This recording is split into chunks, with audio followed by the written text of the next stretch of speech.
and I was extremely intimidated with the prelim stage itself. And there are times when I think of that month and my eyes well up. That is how difficult that 1 month was. So I gave an encapsulating answer. I practically dumped all the editorials that I had read of the past few months. I spoke about Israel Palestine. I tried to be as all encompassing as possible about President Trump. The entire panel burst into laughter. हम आपको politician बनाते हैं. Politician छोड़ो, हम आपको Prime Minister of India बनाते हैं. To quote none other than Taylor Swift.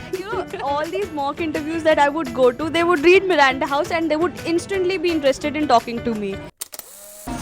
So, hello, Annyeong Yorobun. This is Deepika, and I welcome you again in this series called Dialogues with Deepika, where we invite armed people to have not so armed conversation.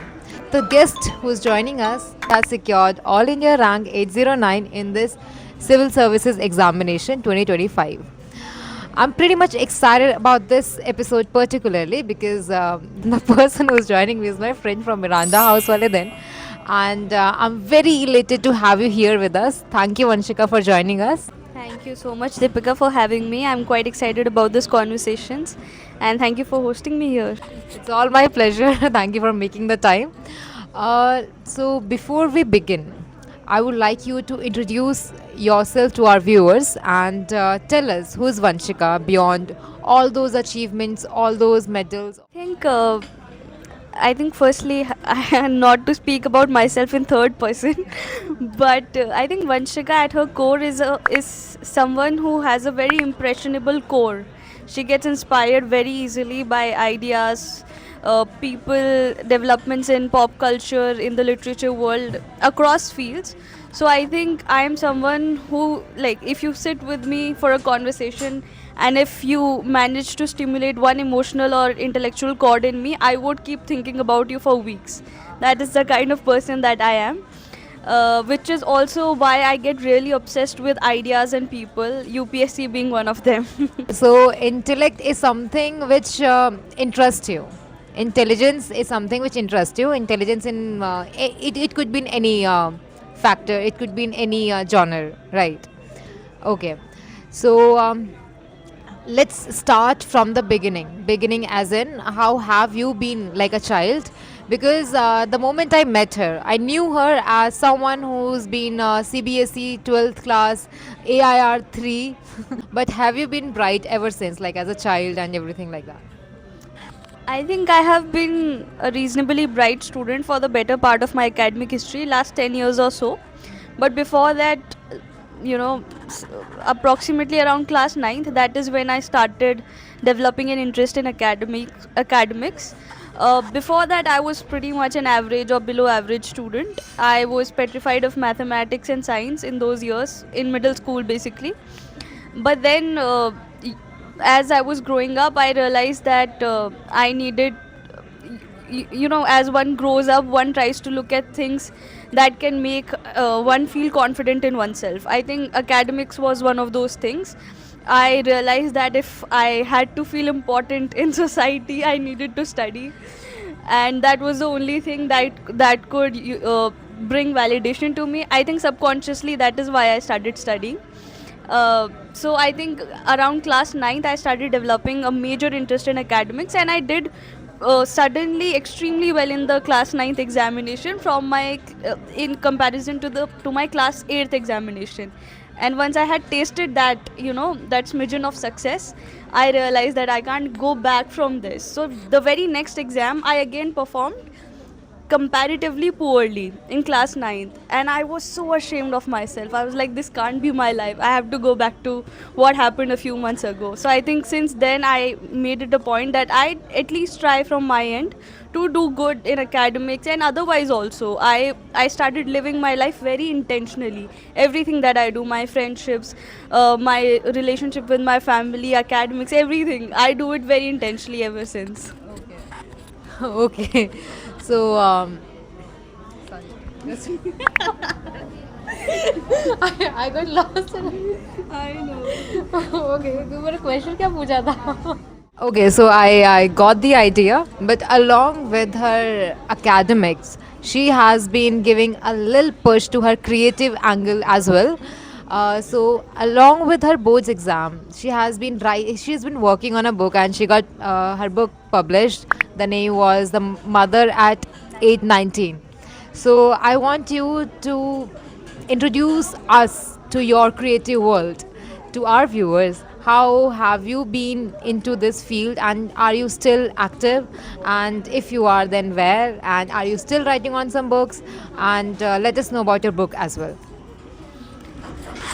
So I think in school around the end of class 10th or the beginning of class 11th, that's when I started contemplating the idea of I did not start writing it thinking that it would turn out into a book. I just had an idea and I thought I would write a short story about it.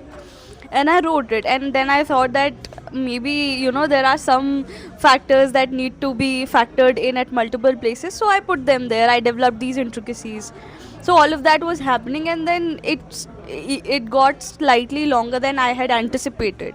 Then I had this epiphany, why not turn it into a book? And then I also happened to meet a friend, and we decided we'll write this book together. She was my co-author, so we wrote this book together. And I did not write it during my boards exam. I wrote it around class 11th majorly and the first part of class 12th. By then the book had been finished by the two of us, and then we started sending out cold mails to secure a publishing deal. Around 4 5 months later we got a deal, and it was in the January of 2019 that the book was published. Speaking about the book in general, to put it very succinctly, it's a book about it's a very layered portrayal about this young girl who's 19 years old.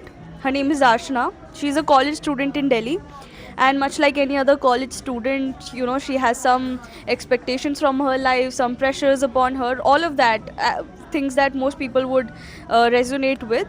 But what is unique about her is that she makes a very unconventional decision at a very young age.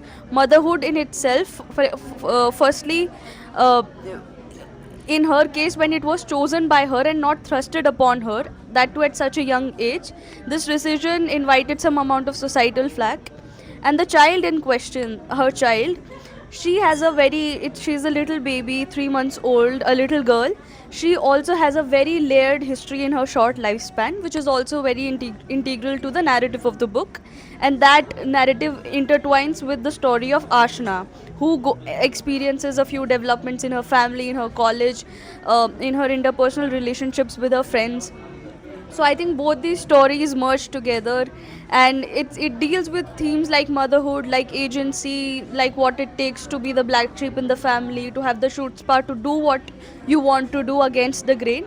I think it deals with all of that. So that was about the book. So you have pretty much explored the very mature aspect back in early teenage years, I would say, late teenage years. So how did you got the idea? Like, were you inspired from like your surrounding or anything? It just clicked. It was just you were diving into your delusional world. So how was it like? I think back then, and I don't know, like I'm sure you would agree with me on some level, or I don't know, maybe you were more intelligent or more informed back then, in juxtaposition to me. But back then, I did not really understand the word feminism. I knew of it, but I did not identify as a feminist. I hadn't read about it. So without even knowing it, I think we were intrinsically feminist without knowing the term, right? So I think that was it. That I was interested in feminist themes back then also, without ever dwell. Yes, whether without delving into feminist literature. So I wanted to write about a girl in particular. Firstly, that to a girl who could, live a life against the grain, who had the audacity to do what she wants. Also, when one is an educated girl, one is expected to behave a certain way. This girl does not behave that way. So I wanted to, really write about something that people don't agree with. I wanted her to be a maverick in her own right. I think that is what inspired that thought in me. Beyond that, I think the various things that we read in the newspapers every day, how women are treated in the country, I think all of that also had a subterranean effect on how the book developed. Okay. So now we are shifting from your creative side to your academic side again. and it'll be rather a little serious, just in order to give a little credibility to UPSC, not be that serious. But you must have given multiple attempts. I think it was your third or fourth attempt in which you cleared this examination, got your name in the list. So how has this journey been like to you? Because sometimes things get overwhelming, and the persistence and the consistency one requires to clear this examination gets too much on people's head. So how did you deal with it? And we'll dive deeper per different layers of this UPSC examination. But first, give a brief idea about it. How your journey has been like. Uh, I think I think my journey was very much like any other aspirants, but still was very unique to my case. So, for example, I always, as a humanities grad, after all these years, we developed some sort of fear for mathematics. So, CSAT was a huge impediment for me. Then, as far as GS goes, I entered with the presumption that maybe I would be able to do this easily. Lo and behold, that was not the case. I flunked royally in both GS and CSAT in my initial attempt. So I think that really had a almost psychological effect on me, and I was extremely intimidated with the prelim stage itself. And I thought that why should I even prepare for mains if I would never be able to get through prelims. So for a whole year in 2023 I prepared for prelims. Luckily I managed to get through prelims 2024, but because I was so intimidated with prelims I had never prepared for mains. So whatever little I could prepare for mains between prelims and mains 2024 I did. Again, I managed to get through mains. I got an interview call in 2024, and I was very excited for interview because UPSC interview itself is an enriching experience. It's an extremely enriching experience, even to experience the mock interviews. The panelists that you meet there, for example, I remember this particular day. I was interviewed in one of the institutes, and the gentleman on the panel, his name is Honorable Mr. Mahesh Sachdeva. He's a retired IFS officer. I met him in the morning. In the afternoon, I'm reading his article in The Hindu, and I had a moment of epiphany that it is a privilege to even be in the vicinity of such people. So I was very excited for that interview, but unfortunately, I didn't do as well as I anticipated. I managed to score 165 marks, and cumulatively, that gave me a score that was 20 to 21 marks short of entering the final list. So I didn't make it to the final list in 2024. The result came out last year on April the 22nd. And then the next prelims was less than a month away, so somehow amongst all the mental breakdowns and everything I had to pull myself to study again. And there were also a few other distractions. There was chatter that perhaps prelims would get postponed, so multiple things were happening. So that was a particularly difficult time last year. That 1 month was extremely difficult. And there are times when I think of that month and my eyes well up. That is how difficult that 1 month was. But luckily, one got through that. In fact, unfortunately, last year after my 2025 prelims, in CSAT I was again on the border. So after not entering the final list from the 2024 exam, that itself seemed like a huge loss to me. And then I was on the border on CSAT. So in my head, my entire life had effectively been postponed by at least a year or even 2 years had I failed CSAT.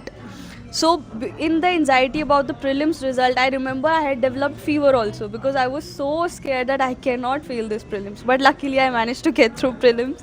Then I managed to get through mains again. I thought that I have to do everything in my ability to get through mains this year and do well also in mains in order to ensure that I get a rank. So I did that. Then, of course, the interview call happened. And this time I wanted to leave no stone unturned. I gave multiple mock interviews, close to 6 to 7 interviews. I traveled from Meerut to Delhi multiple times for these interviews. All of that happened. But luckily, I think that went well for me, and I'm reaping the benefits now.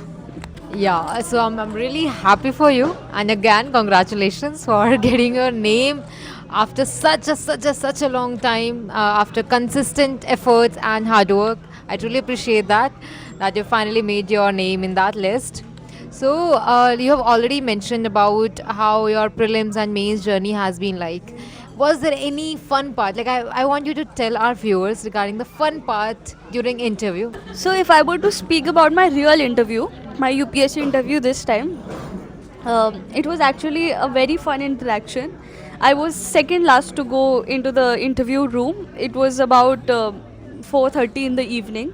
So we had waited the entire day. We had already reached by 12 p.m. In my interview, I had my board, the chairperson was a retired IPS officer. So I knew about his biography, I knew his interest. I had read about, like, I had a perception when I was entering the interview room.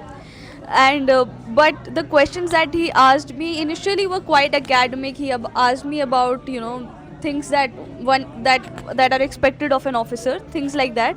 But eventually there was a gentleman to my right, an honorable member, and he asked me ki, okay Vanshika, we are done with all this, now you tell me one subject of interest that you want to talk about. So he gave me the olive branch, so to speak. I said, sir, let's talk about international relations. He said, okay, let's talk about international relations. Tell me, what are your views on whatever is happening right now? Mind you, this is the 11th of February. So back then Venezuela had happened, all of these interesting developments, Somaliland, all of that. The international stage was on fire, so to speak. So I gave an all encapsulating answer. I practically dumped all the editorials that I had read of the past few months. I tried to sound as academic as possible, and I was throwing scholars after scholars. And I spoke about Somaliland, I spoke about Venezuela, I spoke about Taiwan, I spoke about Russia, Ukraine, I spoke about Israel, Palestine. I tried to be as all encompassing as possible. But then he was like, he cut me in between. He's like, okay, that all of that is okay. Tell me informally, what is your opinion on all of this? And I stopped for a second. I was wondering, what does he like? What in particular is he expecting of me? Then he's like, okay, informally, tell me your opinion about President Trump. I said, sir, informally. I was again thinking that should I really go informal? Would it be wise to do so? But I was like, okay, he's insisting for the second time. If I don't take the olive branch this time, maybe he would think that, okay, she does not have the gumption to do what is asked of her. I said, sir, informally speaking, I'm not a fan of the gentleman. The entire panel burst into laughter. All of them. So after that point, I think the mood of the panel changed. Then he asked me a quote, and he from political science, and he asked me to give my opinion on that. So I drew a juxtaposition between Mahatma Gandhi and Machiavelli on that thought. So then, because I had mentioned Mahatma Gandhi here, the next gentleman on my left, the honorable member, he asked me, "Ki Vanshika, you know about the three monkeys of Gandhiji?" I said, yes, sir. He's like, what were they? I said, sir, bura mat dekho, bura mat bolo, bura mat suno. He said, if there was to be a fourth monkey, what would he represent? Something as open-ended as this. And you cannot possibly say a dumb thing. And you cannot also not appear courageous there, because they would think, what would this person do? She does not even have an imaginative mind. So I was thinking all of this. Should I take a chance or not? But then he himself offered an answer, and I agreed with it. And then again, it was so he said ki, can it be bura mat karo? I said, yes, sir. I think that was that was the larger message of his life. And he said, yes, but why wasn't it one of his monkeys? I said, sir, that could have been his message, but maybe the Britishers would not have heeded to that message, because bura mat karo wo Britishers ko bolte. So he's like, because he wanted to put pressure on me. He's like, are you suggesting that he did not want to tell the Britishers ki bura mat karo? I retracted. I apologized. I said, no, sir, that's not what I'm suggesting. Then the same gentleman, again, he was like a few minutes into the conversation. He's like, Vanshika, do you ever want to be a politician? I don't know why he asked me that. I said, sir, I want to be a bureaucrat. He said कि हम आपको politician बनाते हैं. Politician छोड़ो, हम आपको Prime Minister of India बनाते हैं. हम आपको प्राइम मिनिस्टर ऑफ इंडिया बनाएंगे तो what radical thing would you do?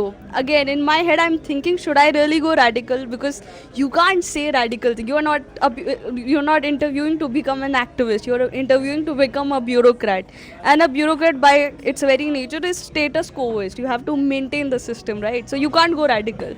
So I tried to give a very non-radical answer. I spoke about the PM Mudra scheme because I had just read about it. So I suggested some amendments in it, and he was not impressed by it. He said, "Okay, all of that is okay, but is that the most radical you can go?" Then I said, "Sir, I will amend the 10th schedule." He was like, "Do you think that's the most radical you can go?" Again, he was creating pressure on me. Then I said, "Sir, I would legalize same-sex marriages." Then he was a little impressed. He was like, "Oh, okay, can you elaborate?" मैंने कहा, "Sir, I would legalize same-sex marriages on my first day in office because I think because I think it is in the interest of Article 21 of our Constitution." He said, so he was impressed. The gentleman to his right was also impressed, and he was like, "Okay, you want to legalize same-sex marriages on your first day in office. You don't want to go through the parliamentary process." Again, he wanted to create pressure on me. Yes. So again, I retracted, and everyone was laughing because everyone realized that by now he was just playing, so to speak, with me. So I think those were a few funny bits from my conversation with the panel. To be honest, this sounds more like, having a sort of fun interaction, not just an interview. But it was so nice that, they made you feel comfortable. They were trying to, like, I think they must be bored and they just wanted to laugh. So they must be asking questions and things and stuff. But from your knowledge, whatever advice you wish to give to the youth watching us right now, that what mistakes one should avoid and what things they should do, like it's must, something like that. With reference to this examination, I think there are 2 to 3 prerequisites. I think foremost is that, to quote none other than Taylor Swift, if you fail to plan, you plan to fail. So just plan effectively, plan 3 months ahead, plan about the prelims, plan about the mains. I think that is extremely important. Second, you need to realize that there's a lot of brouhaha about this examination. There's a social perception about it that it is an almost insurmountable task to get through. I can promise you with a lot of humility that is not the case. It is not insurmountable. And if you just, if you just focus on whatever is expected of you, say the subjects that one needs to study, if you just focus on all of that, and if you rely on the strategies that are already available in the market, I think one can get through, and one can get through without a lot of mental pressure. I'm not saying that you wouldn't feel the pressure. I think the nature of this examination is such that nobody can escape that pressure. So I think just look at it as a purely academic exercise. Do not attach your worth to it, and do not make this examination larger than life. That is what I would suggest. Okay. So now we'll be having a little fun round. I'll be asking you a few questions. You have to answer without thinking much. So it's generic. Okay. So tea or coffee? Coffee. Library or home study? Home study. I've never studied in the library. The term I went to libraries, but I have not studied the way aspirants study. But I think they study because they don't get the space in Delhi. I think that's a compulsion. I had the privilege to study at my home, so I didn't need a library. Okay, so you've been preparing as in your home. Okay. So early morning study or late night study? I have never had a schedule. I study whenever. Yes, but mostly I think late night. Mostly early morning is very difficult. Normally Indian parents be like, wake up early, do Brahm Muhurat mein padhai karo. So that's why. Okay, so one word like your friends would like to describe you as a person.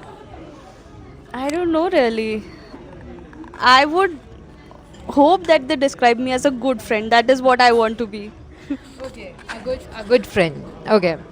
So if there's one myth you want to break about UPSC. That only extremely intelligent people get through. I'm not exaggerating when I say that. No, really, Deepika. we are we went to good colleges, but we are quite basic people. We had access, that's why we managed to do the, perform the way we did. But I think we're quite basic people. We just are hardworking people. I think that much we can agree on. Yeah, that I agree. That hard work is required there, along with a good strategy and good guidance. I wanted to ask, like, apart from this, like, we'll get back to this round again. But if Miranda House helped you somewhere, as in whatever we learned in MH, that has helped you in this preparation, in terms of your thinking process or in terms of thinking about life in general. I think at the cost of sounding extremely credentialist, extremely elitist, I think Miranda House, even 4 years later, is still 50% of my personality. Right. And all these mock interviews that I would go to, they would read Miranda House and they would instantly be interested in talking to me. And if I performed badly in any mock interview, they'd be like, you are from Miranda, what are you doing? So I think we it was such a huge privilege to be a student of that college, to be in the vicinity of all our batchmates, our professors. In fact, after the results, I was invited by the college for a guest talk, and there was no one from my batch there. Like, people who also qualified with me unfortunately couldn't come to the event, right? Our classmates like Sonali, etc., they couldn't come for the event, so there was practically no one from my batch. Even then, in my talk, I kept appreciating my batch. There was no one to hear. But I was like, I had the best batch. I had, yeah. That's the kind of impact I think that life had on me, and I'm sure you would agree with me on this. Yes. Miranda House has a great, profound impact in my life. Like, I think that, my turning point in life has been MH. So, like, I totally relate with you. And even in life, like, if I have to give credits in future in my autobiography, I'll be writing a special chapter about Miranda House. So, yeah, that's there. Okay, so I'm getting back to the fun round again. So, one book you'd like to recommend beyond UPSC? Uh, so right now I'm reading this book called Strangers by Bell Burden. I think that's an interesting book.